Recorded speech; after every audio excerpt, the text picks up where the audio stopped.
አድማጮቻችን ሰበር ዜና አለ። ከዚህ ቀደም ጽንፈኞችን አጠፋን ፋኖን አጠፋን በማለት የሚታወቁት የኦሮሚያ ክልል ርዕሰ መስተዳድር የሆኑት አቶ ሽመልስ አብዲሳ ጽንፈኛው የፋኖ ቡድን ስልጣናችንን ሊቀማን ነው በማለት ባካሄዱት ጥብቅና ዝግ ስብሰባ ላይ ሲናገሩ ተሰምተዋል። ከዚህ ቀደም ሁላችሁም እንደምታውቁት አቶ ሽመልስ አብዲሳ በትዕቢት ወደ አደባባይ ብቅ በማለት አጠፋናቸው በማለት የሚታወቀው ቢሆንም አሁን ላይ ግን የፋኖ ኃይሎች ሊያጠፉን ነው፣ ጽንፈኛው ቡድን 4 ኪሎ ቤተ መንግሥት ገብቶ ልናገኘው እንችላለን፣ ሁላችንም የማንነቃ ከሆነ የፋኖ ኃይሎች ባልተጠበቀ ሰዓትና ጊዜ እንደመኞታቸው የሚኒሊክ ቤተ መንግሥት ገብተው ልናገኛቸው እንችላለን ያሉ ሲሆንም ሁላችንም አይናችንን ገልጠን ልንጠብቅ ይገባል።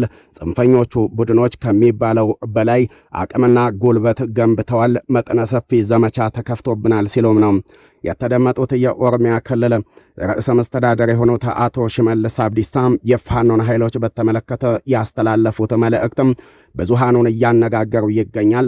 ውድ አድማጮቻችን ቪዲዮአችን ለብዙሃኑ ድምፅ ለመሆን ስለሚያግዘን ወደ ቪዲዮ ስትገቡ የላይክ በተኗን እንድትጫኑ እናስታውሳችኋለን። እንግዲህ አቶ ሽመልስ አብዲሳ ፋኖን በተመለከተና በመላው የአማራ ክልል ከተሞች እየተካሄደ የሚገኘውን ውጊያ በተመለከተ ምን አሉ የሚለውን ከኛ ጋር ስትቆዩ የምታደምጡት ነው የሚሆነው።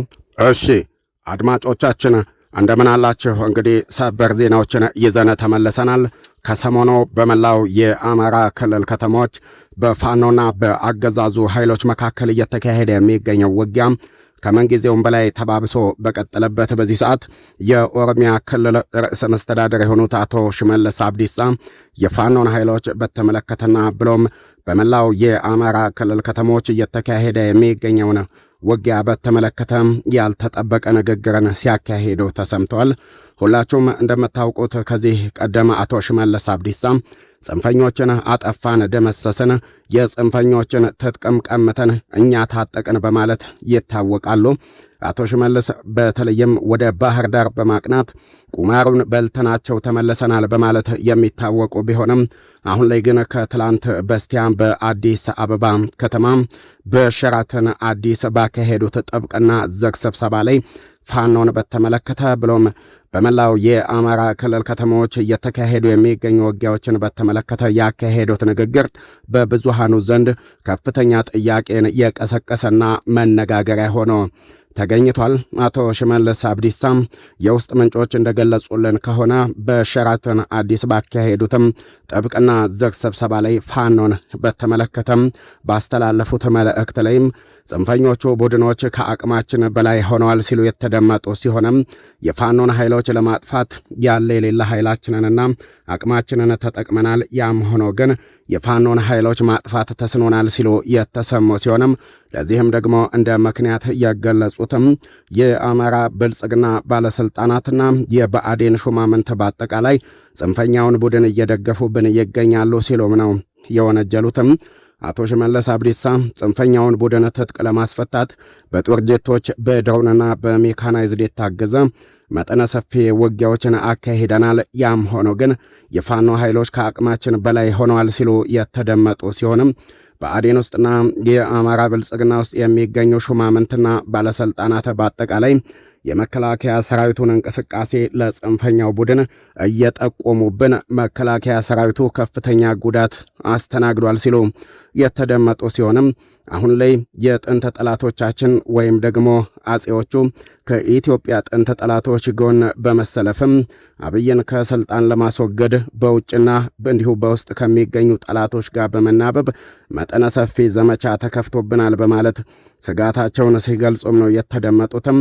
ታዲያም አቶ ሽመልስ አብዲሳ አክለው እንዳሉትም ከሆነም ሁላችንም በአንድነት የማንቀውም ከሆነም ጽንፈኛው ቡድን ባልተጠበቀ ሰዓትና ጊዜ 4 ኪሎ ቤተ መንግሥት ገብቶ ልናገኘው እንችላለን በማለት ስጋታቸውን መግለጻቸው የተሰማ ሲሆንም አሁን ላይ የፋኖ ኃይሎች በከፍተኛ ሁኔታ አቅም ገንብተዋል፣ ጽንፈኛውን ቡድን የገመገምንበት መንገድም ፍጹም የተሳሳተ ነው ማለታቸው የተሰማ ሲሆንም ፋኖን ለማጥፋት ብዙ ደክመናል፣ ያም ሆኖ ግን የኢትዮጵያ ጥንት ጠላት የሆኑት ግብፅና ሻቢያ የፋኖን ኃይሎች እየደገፉና እያስታጠቁ ይገኛሉ ብለው የወነጀሉ ሲሆን በተለይም ደግሞ የኦሮሞ ተወካይ ነን ብለውም ለኦሮሞ ህዝብ መብትና ነጻነት እንታገላለን ብለው የሚሉ የሸኔ ቡድኖችም ቢሆኑ የጽንፈኛው ቡድን ተላላኪ ሆነዋል ሲሉም ነው የወነጀሉትም። አቶ ሽመልስ አብዲሳም አክለውም ባስተላለፉት በዚሁ መልእክታቸው ላይ የፋኖን ኃይሎች ለማጥፋት አሁንም መጠነ ሰፊ ዘመቻዎችን እንደሚያካሂዱ የገለጹ ሲሆንም ሁሉም የኦሮሞ ህዝብ በአንድነት ሊቆም ይገባል። ይህ ሊሆን የማይችል ከሆነና ጽንፈኞቹ ቡድንም ስልጣናችንን የሚቀሙን ከሆነ የኦሮሞ ህዝብ ዳግም ወደ ባርነት ይገባል በማለትም ስጋታቸውን ሲገልጹም ነው የተደመጡትም።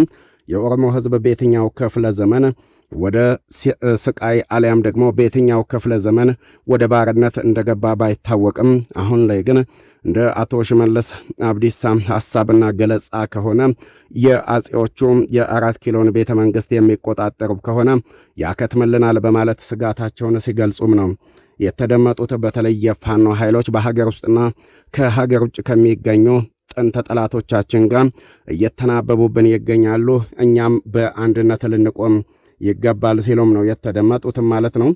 በተለይም እንደ አቶ ሽመልስ አብዲሳ ስጋት ከሆነ የፋኖ ኃይሎች በሻቢያ በኩል ዘመናዊና ትልልቅ የጦር መሳሪያዎችን እየታጠቁ ይገኛሉ በማለት ስጋታቸውን ሲገልጹ ተሰምተዋል። አድማጮች ስለምትከታተሉን ከልብ አመሰገንን። በቀጣይ ቪዲዮ እስከምንገናኝ ሰላም ሆኖልን